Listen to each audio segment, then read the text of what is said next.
আপনারা অনেক কষ্ট সহ্য করছেন হাসিম গোত্র। কুরাইশ, আপনাদের মনে কি একটু দয়া মায়া নেই? আমি আমার শেষ নিঃশ্বাস পর্যন্ত আপনাদের জন্য করব, যা কিছুই হয়ে যাক না কেন। গাছ লতাপাতা যাই পাবেন তাই আনবেন, আর শিকার করা পশু দিয়েই খাবার হয়ে যাবে। যত যাই হোক, আমরা শত্রুদের কাছে হার মানব না। রহমত বর্ষিত হোক, তোমার উপর রহমত বর্ষিত হোক হামজা। তাহলে মুহাম্মদকে তোমাদের হাতে তুলে দেব। আপনি ন্যায় কথা বলেছেন আবু তালিব। চলুন সবাই আল কাবাতে যাই। না, আমি এই পবিত্র কাবার ভেতর দাঁড়িয়ে বলছি, আমি ওকে মেনে নেব না। কখনোই আমি ওর ওপর বিশ্বাস আনবো না।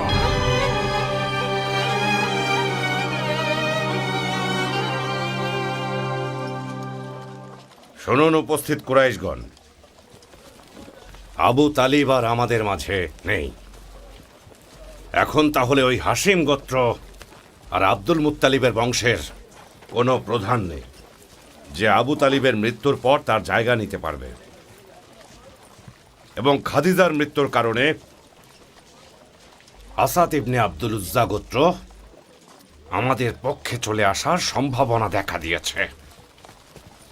এখনই সঠিক সময় এসেছে মুহাম্মদকে আমাদের হাতে নিয়ে নেয়ার। এখনই সঠিক সময়। একদম ঠিক বলেছ। কি করতে চাইছো আবুল হাকাম? আমি চাই ওকে আর ওর সাহাবীদের এত বেশি আঘাত আর অত্যাচার করা হোক যে ওর আশেপাশের সবাই সেই অত্যাচার দেখে যেন ভয়ে আঁতকে ওঠে। কুরাইশ প্রধানদের সন্তানদেরও চাপ প্রয়োগ করতে হবে, যারা ইসলাম গ্রহণ করেছিল কিন্তু এখনো আবিসিনিয়ায় হিজরত করেনি। সে যেখানেই যাক না কেন, তাকে দেখা মাত্রই আমাদের ঠাট্টা বিদ্রুপ করা উচিত। এতে সে দুর্বল হয়ে পড়বে, আর অন্যান্য গোত্র যারা মক্কায় বাণিজ্য অথবা হজের কারণে আসে তাদের সামনে সে ভীষণভাবে অপমানিত আর লাঞ্ছিত হবে। মুহাম্মদকে যদি আরবীয় কোনো গোত্র সুরক্ষা দেয় আর তার সাথীদের নিয়ে সেই আরবীয় ভূমিতে হিজরত করে, একটু ভেবে দেখো তখন আমরা কি করব। তাদের নিয়ে আমাদের আক্রমণও করতে পারে, যুদ্ধ লেগে যেতে পারে, তাই না? আর আমরা সেটা মেনে নেব? আমরা আবু তালিবকে তো সবাই দেখেছি, মৃত্যুর মুখে দাঁড়িয়েও সে মাথা নত করেনি। তোমাদের সাথে আমি একমত, এবং আমি তোমাদের সাথে আছি।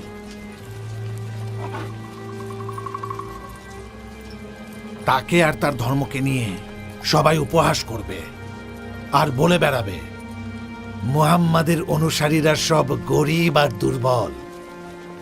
তাহলে আর কোনো বিজ্ঞ ব্যক্তি তাকে অনুসরণ করবে না। আমি সবকিছুতে তোমাদের সাথে আছি। শুনুন, ওকে আমরা বেশি গুরুত্ব দেব না। ওর কোনো পুত্র সন্তান নেই, ও শুধু কন্যা সন্তানের পিতা। ওর কন্যারা তো ওকে ছেড়ে স্বামীর বাড়িতেই চলে যাবে। আর ওই মুহাম্মদ আমাদেরকে ওই জাক্কুম বৃক্ষের ভয় দেখিয়ে বেড়াচ্ছে, যেটা একদমই হাস্যকর। আচ্ছা, তোমরা কি জানো ওই জাক্কুম বৃক্ষটা আসলে কি? না আবুল হাকাম, তুমি আমাদেরকে একটু জানাও। এটা হলো ইয়াসরিবের সুস্বাদু খেজুর ফলের গাছ। শুনুন কুরাইশগণ, যদি কেবলমাত্র দুর্বল গরিব মানুষেরাই আল্লাহর উপর বিশ্বাস এনে থাকেন, তাতে আল্লাহ এবং তার রাসূল বিন্দুমাত্র লজ্জিত নন। সকল নবী রাসূলগণের অনুসারীরাই দুর্বল দাস প্রকৃতির ছিলেন। মহান আল্লাহ তাআলা বলেন, আর যারা তাদের রবকে সকাল সন্ধ্যায় তার সন্তুষ্টি লাভের জন্য ডাকে, তাদের কাজের জবাবদিহিতার দায়িত্ব আপনার উপর নেই, এবং আপনার কোনো কাজের জবাবদিহিতার দায়িত্ব তাদের উপর নেই যে আপনি তাদেরকে বিতাড়িত করবেন। করলে আপনি জালিমদের অন্তর্ভুক্ত হবেন। বিসমিল্লাহির রহমানির রহিম।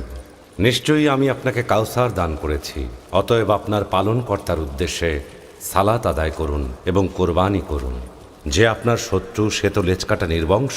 বিশ্বাস করুন, আপনারাই সেই লেজ কাটা নির্বংশ। আপনাকে ঘৃণা করলে আছে পুরস্কার।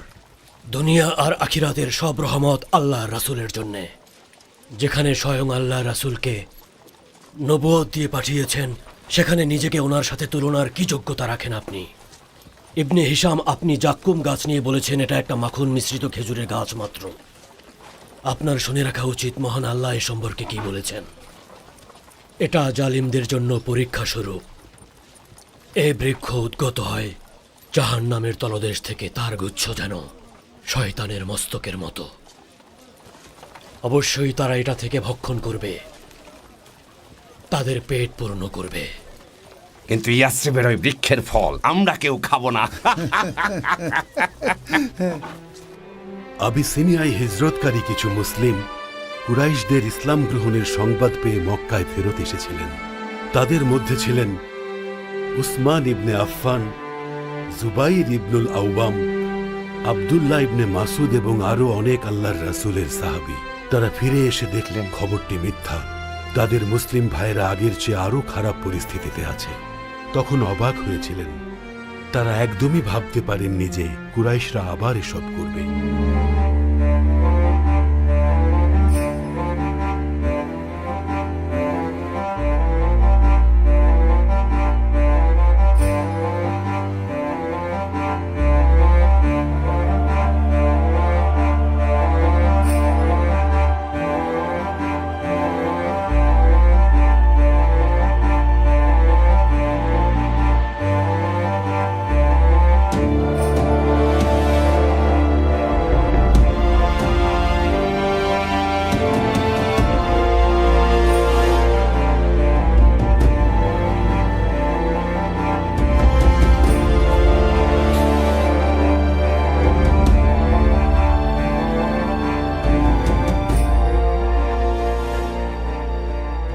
তোমাদের সাথে দেখা হয়ে খুব ভালো লাগছে। আমরা তো শুনেছি মক্কার লোকেরা নাকি ইসলাম গ্রহণ করেছেন। ভুল শুনেছ ভাই, বরং অত্যাচারের মাত্রা আরও বেড়ে গেছে।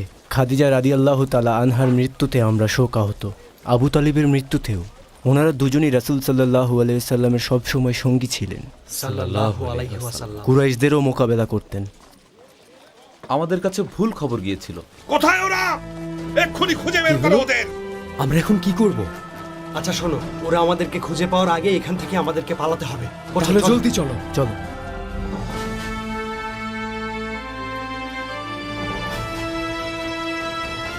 ওদের সবাইকে ধ্বংস করব আমি, একজনকেও ছাড়বো না। মুসলিমেরা মক্কায় আসার পর কুরাইশ প্রধানদের কাছে সুরক্ষার জন্য খোঁজ করতে লাগল, কারণ এটা একটা আরবীয় রীতি। এই রীতি মানা হতো যেন দুর্বলেরা কোনোভাবেই আরবদের দ্বারা হত্যা কিংবা হামলার শিকার না হয়। উসমান ইবনে মাজুন তখন ওয়ালিদ ইবনে মুগিরার সুরক্ষায় ছিল, আর আবু মালামাত ইবনে আবদুল্লাহ সাদিল মাখজুমি হাশিম গোত্রের চাচার কাছে আশ্রয় চাইল। কিন্তু আবু বকর কুরাইশ মুশরিকদের আশ্রয় দিতে অস্বীকৃতি জানিয়েছিলেন, যদিও তিনি ইবনে দুহন্নাকে আশ্রয় দিতে চেয়েছিলেন। দুহন্না আবু বকরকে বলেছিল, আপনাকে সবাই কেন মেরে ভূমি থেকে বের করে দিয়েছে আবু বকর? আপনি তো গোত্রের একজন সম্মানিত ব্যক্তি। বিপদগ্রস্ত মানুষকে আপনি সব সময় সাহায্য করেন, আপনি ভালো কাজের সাথে থাকেন ও গরিবদের সাহায্য করেন। তাই মক্কায় ফিরে আসুন, আমি আপনাকে সুরক্ষা দেব। কিন্তু তিনি কুরাইশ প্রধানদের আশ্রয়ে থাকতে চাননি। এরপর তারা কুরাইশ মুশরিকদের সুরক্ষায় থাকতে অস্বীকৃতি জানাল।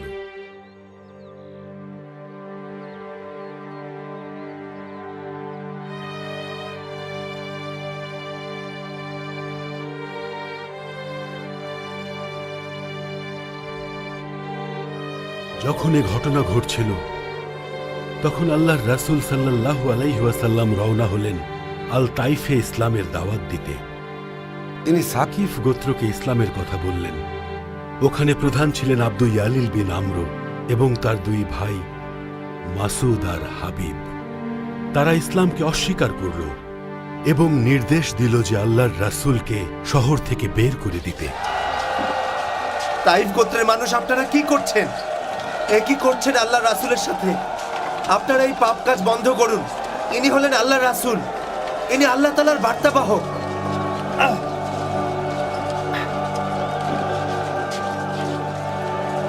আল্লাহ রাসূলের গায়ে কোনো আঘাত আসবে না। আমি বেঁচে থাকতে এই পাপ কাজ কোনোভাবেই করতে দেব না।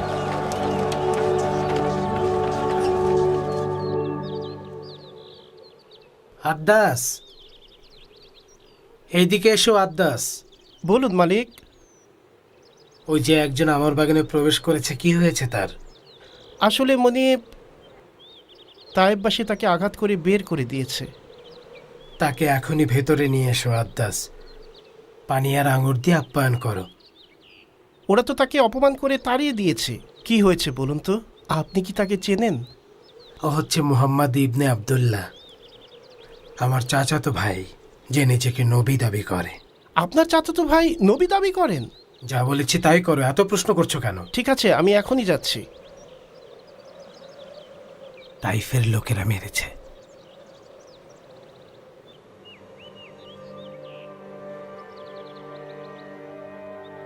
আমি আপনার জন্য প্রাণ দিতে প্রস্তুত রাসূলুল্লাহ। অন্যায় করেছে ওরা। কিভাবে করলে আলতাইফ? উনি শুধু মূর্তি পূজা করতে বারণ করেছিলেন এবং ইসলামের দাওয়াত দিতে এসেছিলেন, আর আপনারা এই আচরণ করলেন। অন্যায়। হাসরের দিনে আপনারা কিভাবে দাঁড়াবেন? তাইফ, একটু শুনবেন? হ্যাঁ অবশ্যই শুনবো, বলো। কে তুমি, আর তোমার হাতে এগুলো কি?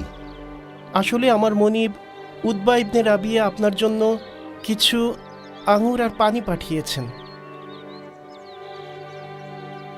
আল্লাহর রাসূল জিজ্ঞেস করছেন, তুমি কি ইউনিস বিন মাত্তার গ্রাম থেকে এখানে এসেছো নাকি? হ্যাঁ, আমি ওই গ্রামেরই। আচ্ছা, আপনি কিভাবে জানলেন ইউনুস ইবনে মাত্তার কথা? উনি আল্লাহ তাআলার প্রিয় রাসূল সাল্লাল্লাহু আলাইহি ওয়াসাল্লাম। ইউনিস বিন মাত্তা ওনার ভাই। উনিও নবী ছিলেন যেমনটা তিনি। আমি আপনার হাতে চুমু খেতে চাই, আপনার কল্যাণে নিজেকে বিলিয়ে দিতে চাই। একে আদ্দাসের কি হলো? মুহাম্মাদের হাতে আর মাথায় সে এমন ভাবে চুমু খাচ্ছে কেন? মুহাম্মদ তাকেও বশ করে ফেললো নাকি? আশ্চর্যজনক ব্যাপার। আদ্দাসের পক্ষে এমন করা কিভাবে সম্ভব? সে তো একজন খ্রিস্টান।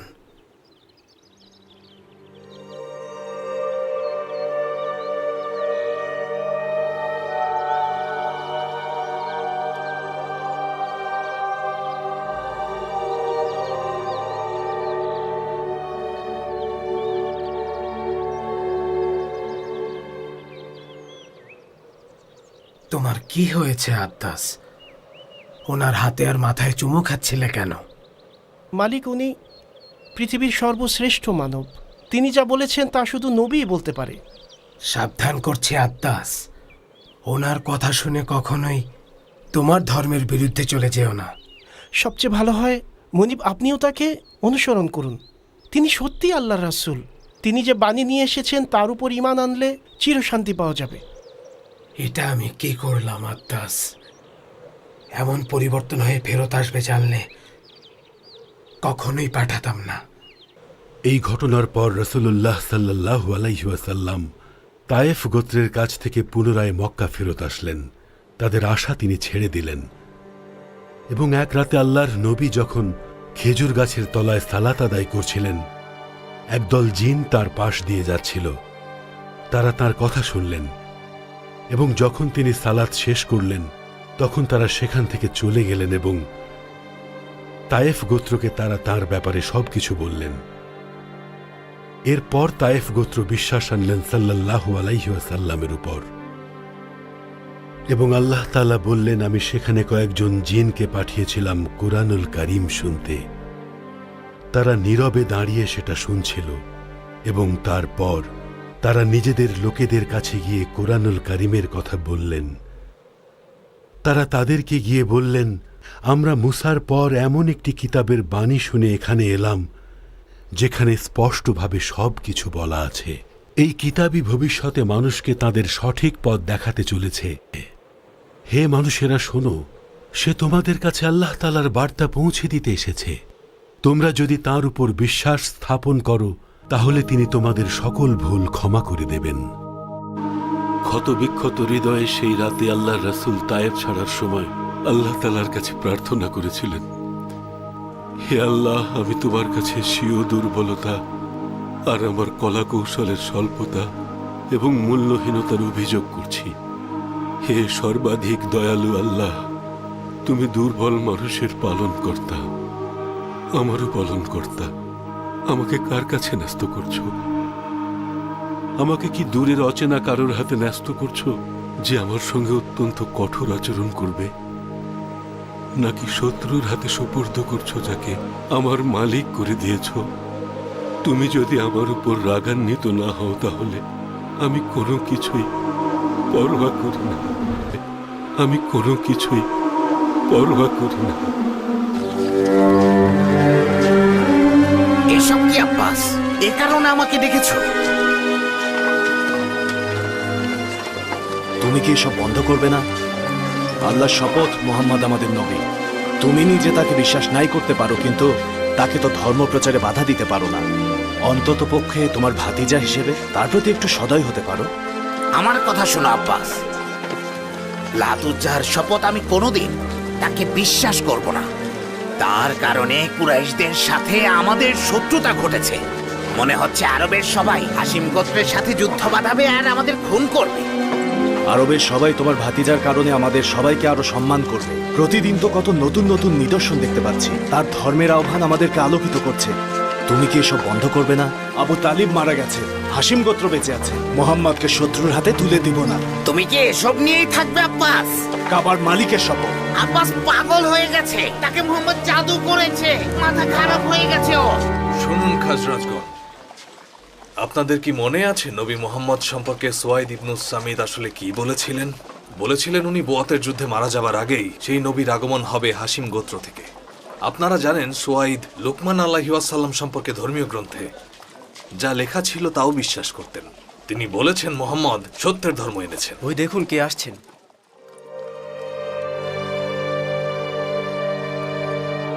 আসসালামু আলাইকুম খাজরাজের জনগণ। ওয়ালাইকুম আসসালাম, ভেতরে আসুন।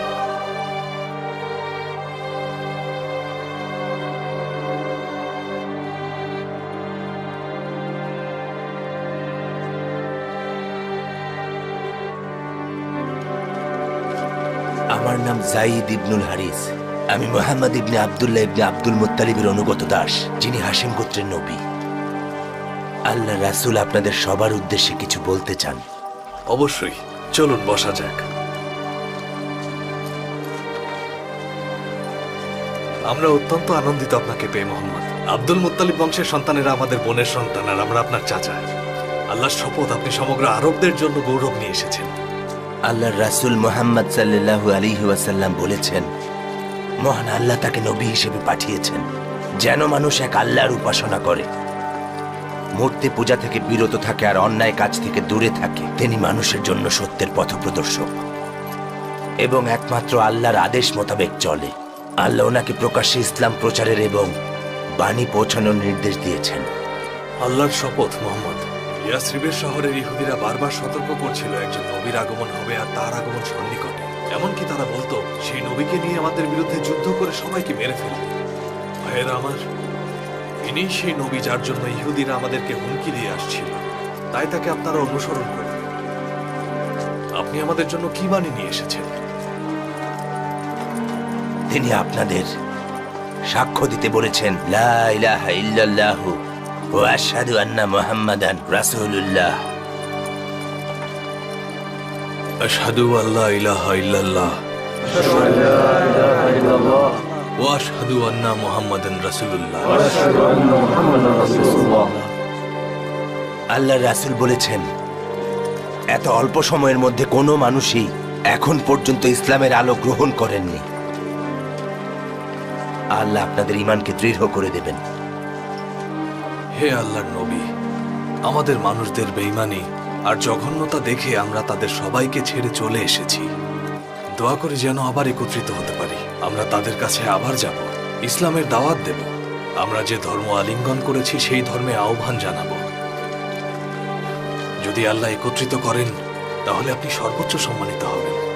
আপনাদের মানুষদেরকে ভ্রাতৃত্বের বন্ধনে নিশ্চয়ই আল্লাহ আবদ্ধ হওয়ার তৌফিক দান করবেন।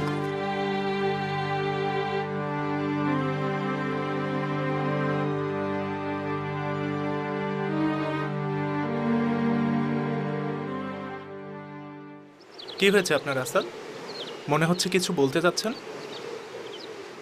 সত্যি বলছেন? কিছু বলতে চাই, আপনাকে সব খুলে বলবো। বসুন এখানে, এখানে বসে আমরা কথা বলি। উবাদা, বলুন ইবনে জারাহ। উবাদা, আমরা আসলে হজ করতে মক্কায় গিয়ে আল্লাহর রাসূল মুহাম্মাদের সাথে দেখা করে এসেছি।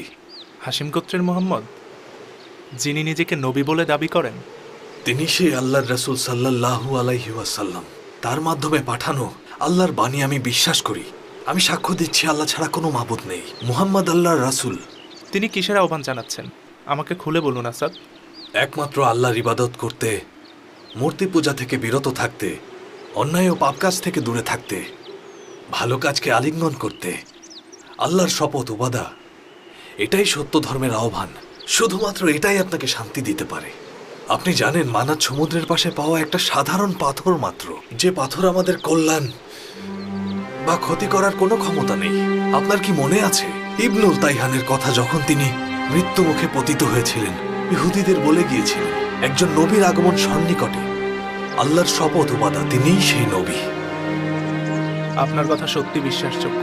অপেক্ষা কিসের? আল্লাহর প্রতি ঈমান আনুন। কি বলতে হবে আমাকে?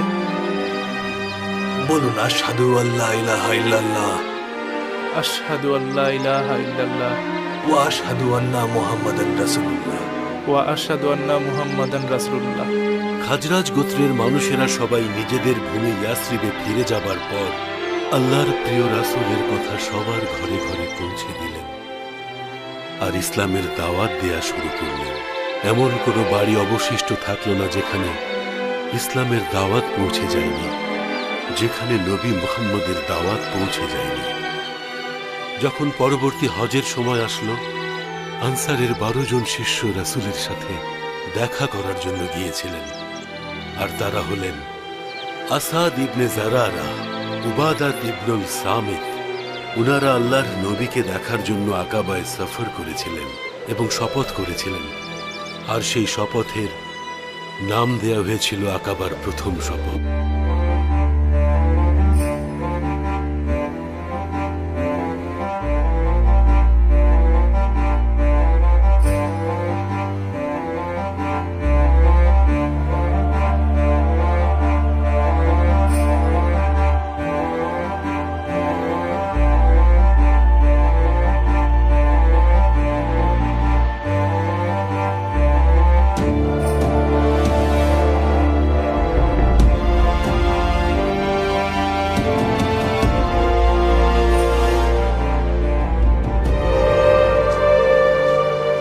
আমরা আপনাকে পেয়ে অত্যন্ত খুশি আল্লাহর রাসূল। আমরা আপনাকে ইয়াসরিব সম্পর্কে একটা সুখবর জানাতে চাই। আমরা ইয়াসরিবের প্রত্যেকটা ঘরে গিয়ে ইসলামের দাওয়াত আর রাসূলের বার্তা দিয়েছি। আল্লাহর রাসূল মুহাম্মদ সাল্লাল্লাহু আলাইহি ওয়াসাল্লাম বলেছেন, আল্লাহর কাছে দোয়া করি আপনাদের ঈমান আরো দৃঢ় হোক। হে আল্লাহর রাসূল, আমরা আপনাকে সরাসরি দেখার আগেই আপনার উপর ঈমান এনেছি। আমরা এসেছি আপনার আদেশপ্রাপ্ত বাণীগুলো মেনে চলার অঙ্গীকার নিয়ে। আল্লাহর রাসূল মুহাম্মদ সাল্লাল্লাহু আলাইহি ওয়াসাল্লাম বলেছেন, আপনাদের শপথ নিতে যেন বেঁচে থাকতে কোনোদিন আল্লাহ ব্যতীত কারো উপাস্য কেউ না করেন। চুরি করবেন না, ব্যভিচারে জড়াবেন না, কন্যা সন্তানদের হত্যা করবেন না, কাউকে জেনে শুনে অপবাদ আর মহান আল্লাহর আদেশ অমান্য করবেন না। আপনারা যদি আপনাদের শপথ ঠিক রাখতে পারেন তাহলে আল্লাহ জান্নাতের সুসংবাদ দিচ্ছেন, আর এগুলোর কোনোটা যদি অমান্য করেন মহান আল্লাহ স্বয়ং আপনাদের বিচার করবেন। তিনি যদি ইচ্ছা করেন আপনাদেরকে ক্ষমা করবেন। আপনার কাছে অঙ্গীকার করছি হে আল্লাহর রাসূল, আপনি যে আদেশপ্রাপ্ত হয়েছেন তা বিশ্বাস করব, আপনাকে ছুঁয়ে প্রতিজ্ঞা করব। আল্লাহর রাসূল খাজরাজদের সাথে মুসাব ইবনে উমাইরকে পাঠালেন। মুসাব ইবনে উমাইর তাদের শিখিয়েছিলেন কিভাবে পবিত্র কুরআন তিলাওয়াত করতে হয়, আর শিখিয়েছিলেন ইসলামের রীতিনীতি আর কোনটা হালাল কোনটা হারাম।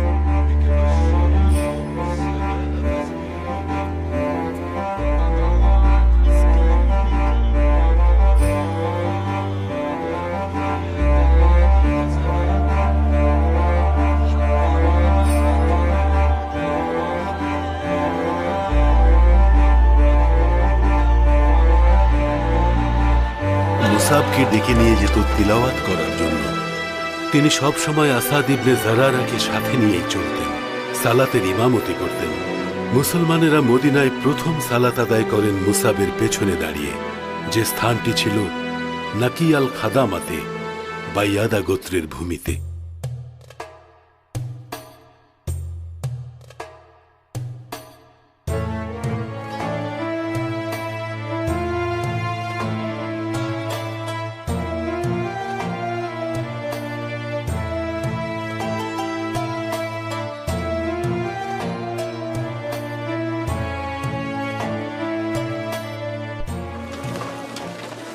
তোমরা কি শুনেছো যে মুহাম্মদ সবাইকে কি বলে বেড়াচ্ছে? কি বলে বেড়াচ্ছে আবুল ওয়ালিদ? আসওয়াদ আবু জামহা, আসওয়াদ ইবনে আবেদ ইউগুত জাহরি, আস ইবনে ওয়াইল আল সাহবি, হারিস ইবনে তুলাতিলাহ আল খুজাই আর আমি ওয়ালিদ ইবনে মুগিরা। তোমরা সবাই জানো যে আমি বিদ্রুপকারী কুরাইশদের মধ্যে সবচেয়ে বেশি মুহাম্মদ আর তার ধর্মকে নিয়ে উপহাস করেছি। বাবা আরো বলো, শুনতে যে কি ভালো লাগছে আবুল ওয়ালিদ। মুহাম্মদ ঘুরে ঘুরে বলে বেড়াচ্ছে যে সে নাকি এক রাতের মধ্যে মক্কা থেকে বাইতুল মুকাদ্দাসে ভ্রমণ করে এসেছে। তারপর নাকি সে সপ্তম আসমানে আরোহণ করে আবার ফিরে এসেছে যখন মক্কাবাসী ঘুমে মগ্ন ছিল।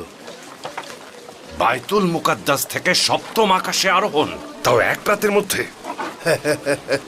আমার জীবনে আমি মুহাম্মাদের মতো এমন মিথ্যকার কাউকে দেখিনি। এটাও কি সম্ভব? আরে ওই তো আবু বকর আসছে।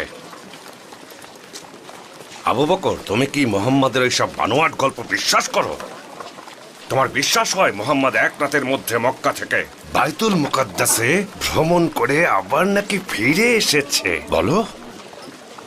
তিনি যদি এসব বলে থাকেন তাহলে অবশ্যই সত্য। আল্লাহর শপথ, তিনি সত্য ভিন্ন মিথ্যা বলেন না। তোমার হয়েছে কি আবু বকর? তোমাকে তো আমি একজন বিজ্ঞ আর বুদ্ধিমান ব্যক্তি হিসেবে জানতাম, আর তুমি কিনা এসব অবান্তর জিনিস বিশ্বাস করছো? তিনি কখনোই উদ্দেশ্য হাসিলের জন্য অবান্তর কিছু বলেন না। তিনি যা বলেন তা সৃষ্টিকর্তার পক্ষ থেকে ওনার ওপর অবতীর্ণ বাণী। তিনি সব সময় সত্য বলেন। বিশ্বাস করা বা না করা আপনার ব্যাপার। তিনি বলেছিলেন দিন রাতের যে কোনো সময় ঊর্ধ্বাকাশ থেকে আল্লাহর বাণী আসে মাত্র 1 ঘন্টার মধ্যে। এছাড়া আরো কত মোজেজা আছে, আর আপনারা কিনা এই ঘটনা নিয়ে অবাক হচ্ছেন। এগুলো তুমি কিভাবে বিশ্বাস করো আবু বকর? কিভাবে? আমাদের মাথা খারাপ মনে করো? এ কারণে আমরা মুহাম্মাদের বানোয়াট গল্প আর আজগুবি ভ্রমণের কথা বিশ্বাস করব? শুনুন কুরাইশগণ, আমি আল্লাহর রাসূলের কাছে গিয়ে জিজ্ঞেস করি, হে আল্লাহর রাসূল, আপনি নাকি লোকদের বলেছেন আপনি মসজিদুল আকসাতে গিয়েছিলেন? তিনি বললেন, হ্যাঁ। আমি তখন বললাম, আমাকে খুলে বলুন সব, কারণ আমি সেই সময় ওখানে উপস্থিত ছিলাম। তিনি বর্ণনা দেওয়ার আগেই আমি বলে উঠলাম, আপনি সত্য বলেছেন, আমি সাক্ষ্য দিচ্ছি আপনি আল্লাহর রাসূল। এ কারণেই আপনার নাম রাসূল সাল্লাল্লাহু আলাইহি ওয়াসাল্লাম আবু বকর সিদ্দিক দিয়েছেন। এই যে উম্মে আব্দ, এখনই থামো বলছি, তা না হলে আমি যদি রেগে যাই তাহলে তোমার খবর আছে। আল্লাহর শপথ, আল্লাহর পথে থেকে আমি কাউকে বিন্দুমাত্র ভয় পাই না, তাই আল্লাহর রাস্তায় 1000 বার আঘাত পেতে আমি সর্বদা প্রস্তুত আছি। তাহলে তার কিছু অনুসারী আজগুবি ভ্রমণের কথা শুনে কেন তাকে ছেড়ে গেল? মহান আল্লাহ তাআলা বলেছেন, স্মরণ করুন রব মানুষকে পরিবেষ্টন করে আছেন। যে দৃশ্য আপনাকে দেখিয়েছি বা কোরআনের সেই অভিশপ্ত বৃক্ষ যা মানুষের পরীক্ষার জন্য ভীতি প্রদর্শন করে, কিন্তু এটা তাদের তীব্র অবাধ্যতাই বৃদ্ধি করে। কি বলছো এসব? পাগল হয়ে গেছো নাকি তুমি? ঊর্ধ্ব আকাশে সেই ভ্রমণের কোনো প্রমাণ দেখাতে পেরেছে? ওই যে তোমার বন্ধু এসে গেছে।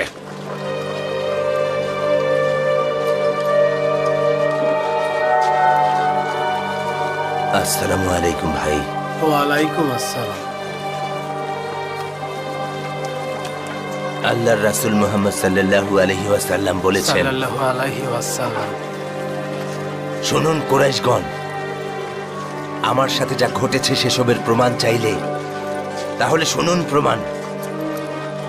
আমি একটি উটের কাফেলাকে অতিক্রম করে যাচ্ছিলাম। সেই কাফেলা বুরাকের শব্দ শুনে চমকিত হয়েছিল। যখন আমি বুরাকের পিঠে চড়ে যাচ্ছিলাম, কিছু উট ছড়িয়ে ছিটিয়ে যাচ্ছিল। যেহেতু তাদের উটগুলো পথ হারিয়ে ফেলছিল, আমি তাদেরকে সেখানে পথ দেখিয়ে নিয়ে যাচ্ছিলাম। আর তাছাড়া আমিও তখন সিরিয়ার দিকেই যাচ্ছিলাম।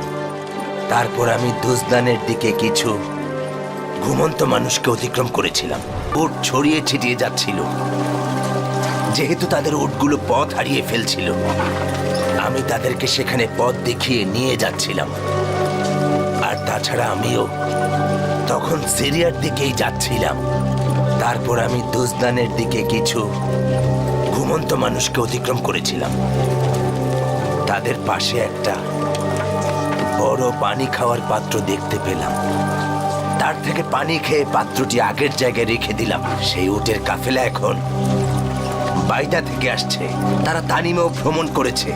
তাদের প্রতিনিধিত্বকারী উটটার রং বাদামি, যেটার দুটো কোচ ছিল, একটার রং ছিল কালো, আরেকটার রং বালুর মতো।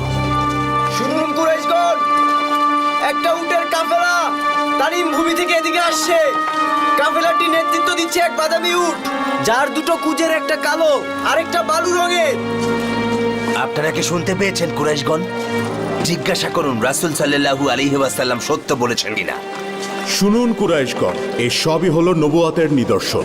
তিনিই প্রকৃত আল্লাহর রাসূল। মহান আল্লাহ ওনার নবীর কল্যাণের জন্য যে কোনো কিছু করতে পারেন।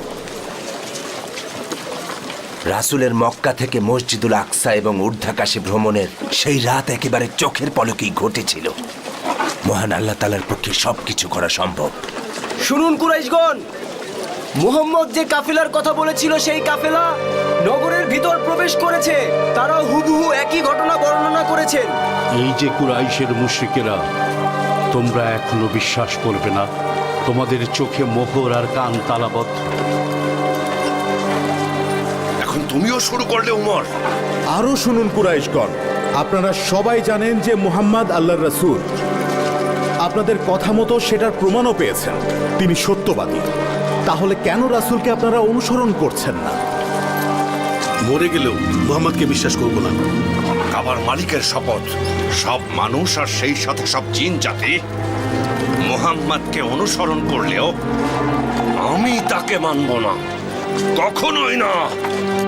ওয়ালিদ ইবনুল মুগিরা, আবু জামহা আল আসওয়াদ ইবনে মুত্তালিব ইবনে আসাদ, আসওয়াদ ইবনে আবদে ইয়াগুথ জুহরি, আসাল ইবনে ওয়াইল আর হারিস ইবনে তোলাতিলাতিল খুজাই সবচেয়ে বেশি উপহাস করতেন রাসূল সাল্লাল্লাহু আলাইহি ওয়াসাল্লামকে নিয়ে। আল্লাহর রাসূল সাল্লাল্লাহু আলাইহি ওয়াসাল্লামকে নিয়ে এই মুশরিকদের বিদ্রুপ বেড়ে গেলে আল্লাহ এই আয়াতগুলো নাজিল করেন। আউযু বিল্লাহি মিনাশ শাইতানির রাজিম। যে বিষয়ে আদেশপ্রাপ্ত হয়েছেন তা প্রকাশ্যে প্রচার করুন এবং মুশরিকদের থেকে মুখ ফিরিয়ে নিন। আমি যথেষ্ট, আর আল্লাহর সাথে যারা অন্য ইলার তুলনা করেন তারা অচিরেই জানতে পারবেন। মহান আল্লাহ সত্য বলেছেন। ফেরেশতা জিবরাইল রাসূল সাল্লাল্লাহু আলাইহি সাল্লামের জন্য পৃথিবীতে এলেন। মুশরিকেরা যখন কাবার দিকে যাচ্ছিল, যখন ফেরেশতাকে আসওয়াদ অতিক্রম করছিল, তিনি একটা সবুজ পাতা ছুঁড়ে মারলেন, সাথে সাথে আসওয়াদ অন্ধ হয়ে গেল। এবার ওয়ালিদ ইবনে মুগিরার পালা। ফেরেশতা তার পুরাতন একটি আঘাতের চিহ্নকে স্পর্শ করলেন, আর সেটা পচে গিয়ে ওনার মৃত্যু হলো। এবার আসি আল্লাহ ইবনে ওয়াইলের ঘটনায়। সে জিব্রাইলের পাশ দিয়ে যাওয়ার সময় ফেরেশতা তার পায়ের পাতার দিকে আঙ্গুল তুললেন। তারপর আল্লাহ তায়েফের দিকে যাওয়ার জন্য গাধায় উঠতে নিলেন, ওঠার সময় কাটা গোড়ালিতে বিধে মারা গেলেন। একইভাবে হারিস ইবনুল তলাতিলার মাথায় জিব্রাইল ইশারা করলেন, তার মাথায় পচন ধরে সেও মারা গেল। সবাই বলুন সুবহানাল্লাহ। আল্লাহ রাসূল সাল্লাল্লাহু আলাইহি ওয়াসাল্লাম বলেছেন, মক্কায় থাকাকালীন হঠাৎ জিব্রাইল অবতরণ করে আমার বক্ষ বিদীর্ণ করে, তা থেকে কল্প বের করে জমজমের পানি দিয়ে ধুয়ে ইলম হিকমতে পরিপূর্ণ করে আবার বক্ষে স্থাপন করেন। বোরাক শ্বেত রঙের একটি প্রাণী, যা আকারে খচ্চর থেকে ছোট কিন্তু গাধা থেকে বড়, আর এতই দ্রুতগামী তার কদম সেখানেই পড়ে যেখানে তার দৃষ্টি পতিত হয়। আমি বোরাকে চড়ে ঊর্ধ্বাকাশে গমন করলাম। জিব্রাইল প্রথম আসমানের কাছে গিয়ে দরজা খোলার আবেদন জানান। জিজ্ঞাসা করা হলো কে? বললেন জিব্রাইল। জিজ্ঞাসা করা হলো আপনার সাথে কে? বললেন যে মুহাম্মদ সাল্লাল্লাহু আলাইহি ওয়াসাল্লাম। প্রথম আসমানে নবী আদমের সাথে জিব্রাইল আমাকে পরিচয় করিয়ে দিলেন আর আমাকে সালাম দিতে বললেন। বাবা আদম আমাকে অভিনন্দন জানিয়ে বললেন, মারহাবা নেককার পুত্র, নেককার নবী। তারপর জিব্রাইল আমাকে নিয়ে দ্বিতীয় আসমানের দিকে উঠতে থাকলেন। সেখানেও দরজা খুলতে প্রথম আসমানের মতো আমাকে জিজ্ঞাসাবাদ করা হলো। দ্বিতীয় আসমানের দরজা দিয়ে প্রবেশ করার পর সেখানে দুই খালাতো ভাই নবী ইয়াহিয়া এবং ঈসার সাথে জিব্রাইল আমাকে পরিচয় করান। তাদের সাথে সালাম বিনিময়ের পর তারা আমাকে স্বাগত জানিয়ে বললেন যে সুস্বাগতম আমাদের পুণ্যবান ভাই এবং সজ্জন নবী। আল্লাহর রাসূল তৃতীয় আসমানে ঊর্ধ্বগমনের পর দরজায় ঠিক একইভাবে প্রশ্ন করা হলো। ফেরেশতারা বলল, মারহাবা, উত্তম, নবীর আগমন ঘটেছে। রাসূল সাল্লাল্লাহু আলাইহি ওয়াসাল্লামের জন্য তৃতীয় আসমানের দরজা খোলা হলো। সেখানে প্রবেশ করে তিনি নবী ইউসুফের সাথে সৌজন্য সাক্ষাৎ করলেন আর তার সাথে কুশল বিনিময় করলেন। তারপর রাসূল নবী ইউসুফকে সালাম বিনিময়ের পর নবী ইউসুফ বললেন, মারহাবা হে মহান পুত্র, মারহাবা হে মহান নবী, আপনাকে স্বাগতম আমাদের পুণ্যবান ভাই। নবীর সাথে সৌজন্য সাক্ষাৎ শেষে জিব্রাইল আমাকে নিয়ে চতুর্থ আসমানের দিকে ঊর্ধ্বগমন করলেন। দ্বাররক্ষী জিব্রাইলকে জিজ্ঞেস করলেন, আপনার সাথে কে? বললেন, মুহাম্মদ। আবার জিজ্ঞাসা করা হলো, আপনি তার কাছে প্রেরিত? বললেন, হ্যাঁ। ফেরেশতারা বলল, উত্তম নবীর আগমন ঘটেছে। রাসূল সাল্লাল্লাহু আলাইহি ওয়াসাল্লাম বললেন, সেই দরজা খুলে গেল আর আমি চতুর্থ আসমানে প্রবেশ করলাম। সেখানে আমি নবী ইদ্রিসকে দেখলাম। জিব্রাইল আমাকে বললেন ওনাকে সালাম জানাতে। সালামের উত্তর দিয়ে বললেন, উত্তম ভাই, মহানবীর জন্য মারহাবা। তারপর জিব্রাইল আমাকে নিয়ে পঞ্চম আসমানে আরোহণ করলেন। দ্বাররক্ষী প্রশ্ন করলেন, কে? জিব্রাইল বললেন, আমি জিব্রাইল। তারপর জিজ্ঞাসা করা হলো, আপনার সাথে কে? বললেন, রাসূল সাল্লাল্লাহু আলাইহি ওয়াসাল্লাম। পুনরায় প্রশ্ন করা হলো, আপনি কি তার কাছে প্রেরিত হয়েছেন? বললেন, হ্যাঁ। পঞ্চম আসমানে প্রবেশ করে আমি নবী হারুনকে দেখতে পেলাম।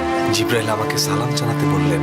সালাম বিনিময়ের পর হারুনও বললেন, মারহাবা হে মহান পুত্র, হে মহান নবী। তারপর জিব্রাইল আমাকে নিয়ে ষষ্ঠ আসমানের দরজা উন্মুক্ত করতে অনুরোধ করলেন। অপর প্রান্ত থেকে প্রশ্ন আসে, আপনি কে? আমি জিব্রাইল। আবার জিজ্ঞাসা করা হলো, আপনার সাথে কে? বললেন, মুহাম্মদ। পুনরায় তাকে প্রশ্ন করা হলো, আপনি কি তার কাছে প্রেরিত হয়েছেন? বললেন, হ্যাঁ। রাসূল সাল্লাল্লাহু আলাইহি ওয়াসাল্লাম আরো বললেন। তারপর ষষ্ঠ আসমানে প্রবেশ করার পর আমি নবী মুসাকে দেখলাম। জিব্রাইল বললেন, উনি মুসা, ওনাকে সালাম দিন। আর সালামের বিনিময়ের পর মুসা বললেন, মারহাবা, আপনি সেই মহান পুত্র, সেই মহান নবী। আমরা যখন সেখান থেকে সামনে অগ্রসর হচ্ছিলাম তখন দেখলাম নবী মুসা কাঁদছেন। কান্নার কারণ জিজ্ঞেস করলে তিনি বললেন, এই যুবক আমার পরে প্রেরিত হয়েছে, তদুপরি তার উম্মত আমার উম্মতের চেয়েও অনেক বেশি জান্নাতে যাবে। একথা ভেবেই আমি এভাবে কাঁদছি। এরপর জিব্রাইল আমাকে নিয়ে সপ্তম আসমানে আরোহণ করে দরজা উন্মুক্ত করতে অনুরোধ করলেন। তখন ওপার থেকে প্রশ্ন আসে, কে আপনি? বললেন, আমি জিব্রাইল। জিজ্ঞাসা করা হলো, আপনার সাথে কে? জিব্রাইল বললেন রাসূল সাল্লাল্লাহু আলাইহি ওয়াসাল্লাম, উনি সেই মুহাম্মদ। পুনরায় প্রশ্ন করা হলো, আপনি কি তার কাছে প্রেরিত? বললেন, হ্যাঁ, প্রেরিত হয়েছি। আমাকে সম্ভাষণ জানানো হলো। সেখানে দেখা হলো নবী ইব্রাহিমের সাথে। জিব্রাইল পরিচয় করিয়ে দিলেন আর আমাকে সালাম জানাতে বললেন। তারপর আমাকে নিয়ে যাওয়া হলো সিদরাতুল মুনতাহার দিকে। সেই কুল বৃক্ষের এক একটি পাতা হাতির কানের মতো, আর এক একটি ফল হলো মটকার মতো বড়, যার সৌন্দর্য বর্ণনা কেউ করতে পারে না। জিব্রাইল বললেন, এটা সিদরাতুল মুনতাহা। এখানে 4টি নহর, আর এই 4টির মধ্যে 2টি হলো অদৃশ্য। নবীজি জিজ্ঞাসা করলেন, দৃশ্যমান নদী 2টি কোনগুলো?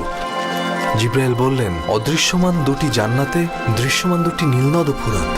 আল্লাহর নবী রাসূলুল্লাহ সাল্লাল্লাহু আলাইহি ওয়াসাল্লাম তার সাহাবীদের কাছে মেরাজের ঘটনা সম্পর্কে এইভাবে বর্ণনা করলেন।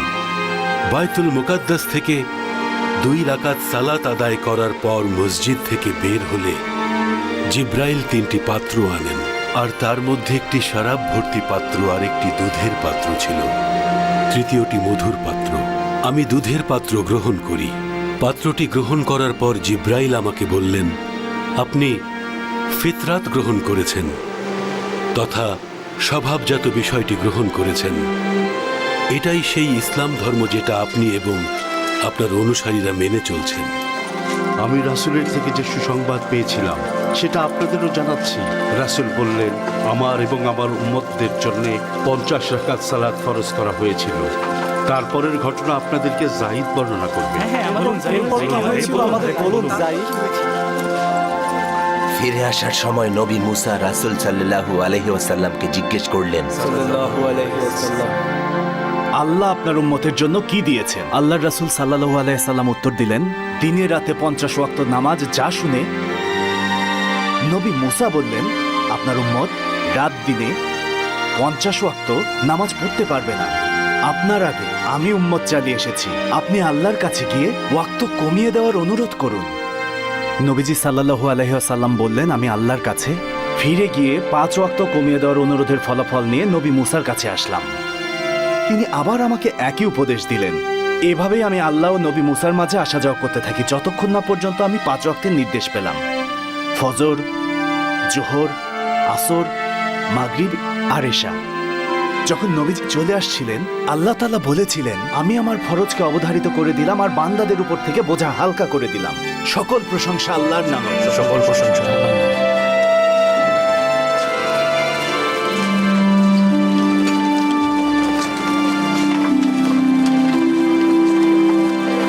ওই তো তোমার ভাই উবাইদা। কি খবর এনেছো উবাইদা?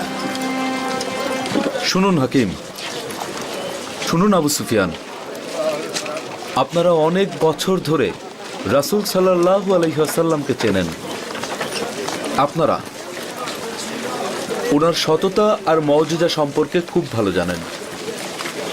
অনেক অবাক করা ঘটনার সাক্ষী হয়েছেন, যেমন সর্বশেষ ওয়ালিদ ইবনে মুগিরা আবু জামা, আস ইবনে ওয়াইল, ইবনুল তালাতিলাতিল খুজাইর মৃত্যু। আপনারা এটাও জানেন ওনার রাতের ঊর্ধ্ব আকাশে ভ্রমণের কথা সত্য। তাহলে কেন এখনো তার ধর্মের বিশ্বাস আনছেন না?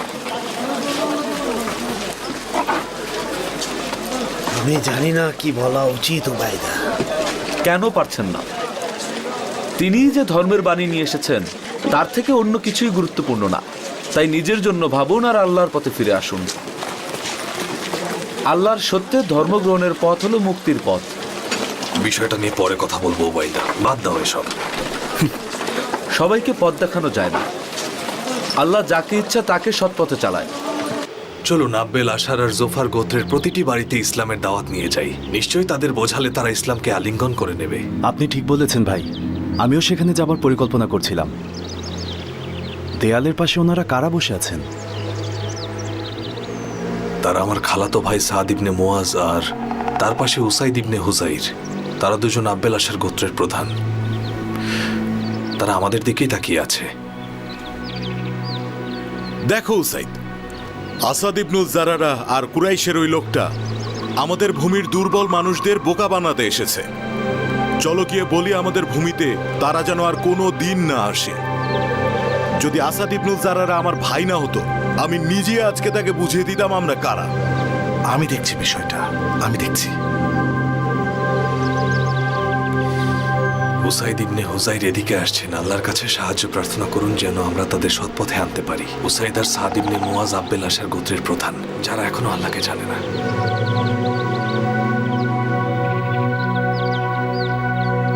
আমাদের গোত্রের মানুষদের বোকা বানাতে এসেছেন এখানে, তাই না?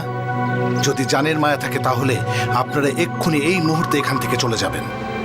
আমরা কি বসে একটু কথা বলতে পারি? আব্দেল আশাল গোত্রের প্রধান, আপনার যদি ভালো লাগে তাহলে আমাদের কথা শুনবেন, ভালো না লাগলে আমরা চলে যাব। ঠিক আছে।